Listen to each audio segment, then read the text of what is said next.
அனைவருக்கும் இனிய காலை வணக்கம். பள்ளிக்கரணை சதுப்பு நிலத்தை காப்போம் என்ற இந்த பசுமை தாயகத்தின் நிகழ்ச்சியின் முதல் நிகழ்ச்சி இது தொடர்ந்து நிகழ்ச்சி நடத்தப்படும். இது ரொம்ப வருடமாக பசுமை தாயகம் சார்பாக பள்ளிக்கரணை சதுப்பு நிலத்தை காக்க வேண்டும் என்ற நிகழ்ச்சியை தொடர்ந்து நடத்தி கொண்டிருக்கின்றோம். இன்னைக்கு இது ஏன் இவ்வளவு முக்கியத்துவம் பெறுகிறது என்றால் தண்ணீர் பிரச்சனை தான். உங்க எல்லாருக்கும் தெரியும், கம்போடியான்னு ஒரு நாடு இருக்கு. அந்த நாட்டுல அங்கோர் வாட்னு ஒரு ஊர் இருக்கு. அந்த ஊர் பாத்தீங்கன்னா ரொம்ப வருஷத்துக்கு முன்னாடி லண்டனுக்கு இணையான ஒரு ஊராக அது இருந்தது.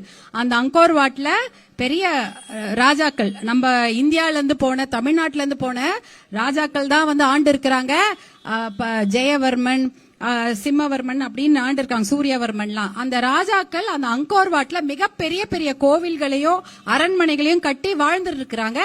நகரம் அது, அந்த கிராமமே சொல்ல முடியாது, நகரம். ராஜாக்கள் அங்க அரண்மனையில வாழ்ந்திருக்காங்க, கோவில் கட்டியிருக்காங்க. இன்னைக்கு கூட உலகத்திலேயே மிகப்பெரிய கோவில் அங்கோர் வாட்ல இருக்கக்கூடிய இந்து கோவில் தான். ஆனா கொஞ்ச நாள்ல தண்ணி இல்லாம அந்த ஊரே காலி பண்ண வேண்டிய நிலைமை. ஏன்னா அங்கோர் வாட்ல நீர்நிலைகள் கிடையாது. நீர்நிலைகள் இல்ல என்பதற்காக ஒரு ஆர்டிபிஷியல் லேக், குளத்தை உருவாக்குறாங்க.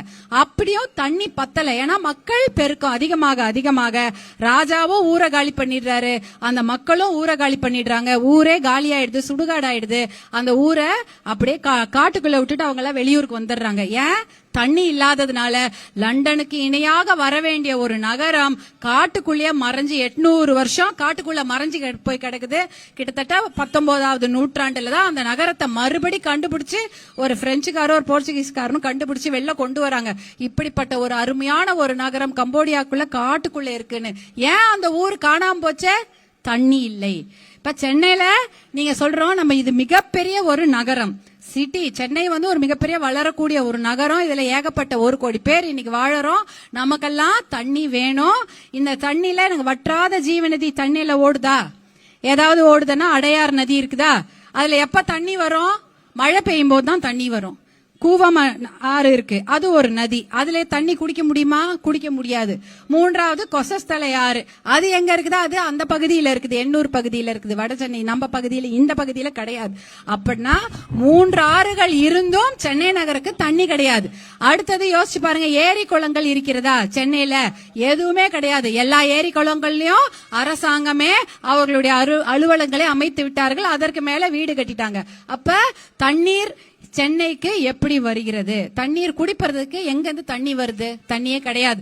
இருக்கிற ஒரே ஒண்ணு அண்டர் கிரவுண்ட் வாட்டர் வேணும்னா இந்த மார்ஷ்லேண்ட் மட்டும்தான். இந்த பள்ளிக்கரணை சதுப்பு நிலம் தான் அதிகமாக பெய்யக்கூடிய மழை தண்ணீரை உறிஞ்சக்கூடிய ஒரு ஸ்பாஞ்சு. இல்லனா தண்ணி கிடையாது. இப்ப மழை எப்படி ஒரு மாசமா கொட்டுது, நம்ம தேக்கி வச்சுக்கிறது கிடையாது. ஒரு 10 நாள்ல எல்லா மழையும் சென்னையில கொட்டி கடலுக்கு போயிடுது. நம்ம தேக்கி வைக்கிறதுக்கோ சேமித்து வைக்கிறதுக்கோ, இந்த தண்ணீரை அதிகமாக பெய்யக்கூடிய மழை நீரை தேக்கி வைப்பதற்கும் சேமித்து வைப்பதற்கும் நம்ம சென்னையில திட்டங்களே கிடையாது. இருக்கிற ஒரே ஒரு இயற்கை சதுப்பு நிலம் இந்த பள்ளிக்கரணை மார்ஷ்லேண்ட். அது மட்டும்தான் அதிகமாக வரக்கூடிய மழை நீரை தேக்கி வச்சுக்கோ, ஸ்பாஞ்சு மாதிரி புடிச்சு வச்சுக்கோ. அப்படி புடிச்சு வச்சதுனால்தான் கிரவுண்ட் வாட்டர் ரீசார்ஜ் ஆகும். கிரவுண்ட் வாட்டர், நிலத்தடி நீர் ஏற தான் நீங்க குழாவை திறந்தா தண்ணி வரும். நீங்க 100 அபார்ட்மெண்ட் கட்டுங்க, 1000 அபார்ட்மெண்ட் கட்டுங்க, தண்ணி இல்லாம எப்படி நம்ம அந்த அபார்ட்மெண்ட்ல வாழ போறோம்? குடி தண்ணீர் வேண்டும். குழாவை திறந்தா உங்களுக்கு நல்ல தண்ணீர் வர வேண்டும் என்றால் பள்ளிக்கரணை சதுப்பு நிலத்தை ப்ரொடெக்ட் பண்ணணும், காக்கணும். இல்லனா அந்த சதுப்பு நிலத்தை அழித்து விட்டால் அதற்கப்புறம் குடிக்க தண்ணி கிடையாது. கிரவுண்ட் வாட்டர் ரீசார்ஜ் ஆகவே ஆகாது.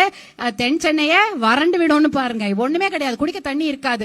அதனால முதல்ல அதை அரசாங்கம் செய்ய வேண்டிய முதல் கடமை, அந்த பள்ளிக்கரணை சதுப்பு நிலத்தை மேப் பண்ணி நோட்டிபிகேஷன், அதை அறிவிக்க செய்ய வேண்டும். அதுல எப்படி வருது, எவ்வளவு மீட்டர் தூரம் இருக்கு, எல்லாம் அதை நோட் பண்ணணும். ஏன்னா இதுக்கு சட்டங்கள் இருக்கிறது. ராம்சார்லயும் சொல்றாங்க பள்ளிக்கரணை சதுப்பு நிலத்தை ப்ரொடெக்ட் பண்ணுங்க, காப்பாத்துங்கன்றாங்க. அதே போல இந்தியாவில் இருக்கக்கூடிய வெட்லேண்ட் ஆக்டும் அதான் சொல்லுது. எல்லா தமிழ்நாட்டில் இருக்க அத்தனை ஏரி குளங்கள், இந்த மாதிரி 5 ஏக்கருக்கும் அதிகமாக இருக்கக்கூடிய நீர்நிலைகளை உடனடியா அறிவிக்க செய்யுங்கன்னு சொல்லியிருக்காங்க. இது வரைக்கும் தமிழ்நாட்டில் ஒன்றை கூட நாம் அறிவிக்க செய்யல. அதை தான் நான் பிடிச்சிட்டு இருக்கிறேன். இவ்வளவு நாள் 7 வருஷம் ஆகியும் ஒரே ஒரு தண்ணீரையோ சதுப்பு நிலத்தையோ நாம் அதை ஐடென்டிஃபை பண்ணல, அதை வரையறை செய்யவே இல்லை. அதை செய்தால்தான் இந்த சதுப்பு நிலத்தை காப்பாற்ற முடியும். அப்படி காப்பாத்தலனா இன்னைக்கு நல்ல தண்ணி சென்னையில பெய்யற நல்ல தண்ணியை விட்டுட்டோம். ஆனா உப்பு நீர், கடல் நீரை குடிநீராக்கி குடிச்சிட்டு இருக்கிறோம். எவ்வளவு செலவாகும் யோசிச்சு பாருங்க. அடுத்தது சூவேஜ் வாட்டர், அதாவது இந்த கழிவு நீர், அதை குடிநீராக்கும் திட்டத்துக்கு தான் அடுத்தது கவர்மெண்ட் இன்வெஸ்ட் பண்ற மாதிரி ஆயிடும். எப்படி நல்ல தண்ணி மழை தண்ணீரை விட்டு விட்டோமோ, கடல் நீரை குடிநீராக்கி குடித்து கொண்டிருக்கிறோமோ, அதே போல கழிவு நீரை சுத்திகரம் செய்து குடிநீராக பயன்படுத்தும் அவலநிலை வர வேண்டாம் என்றால் முதலில் பள்ளிக்கரணை சதுப்பு நிலத்தை மார்க் பண்ணி அதை அறிவிக்கை செய்ய வேண்டும். அதற்கப்புறம் கட்டுமானத்துக்கு அனுமதியோ இல்ல பட்டாக்கு அனுமதி எல்லாம் கொடுத்துக்கலாம். அது தானா நடந்துரும். அதனால யாரும் பயப்படவே வேணாம். பள்ளிக்கரணை சதுப்பு நிலத்தை காப்பாற்றினால்தான் அபார்ட்மெண்டோ ஹை ரைஸ் பில்டிங்கோ எதுவா இருந்தாலும் சென்னைக்கு குடிதண்ணீர், இல்லனா குடிதண்ணீர் என்பது கனவுதான் என்று கூறிக்கொண்டு பள்ளிக்கரணை சதுப்பு நிலத்தை காப்போம் என்று கூறிக்கொண்டு விடைபெறுகிறேன். நன்றி, வணக்கம்.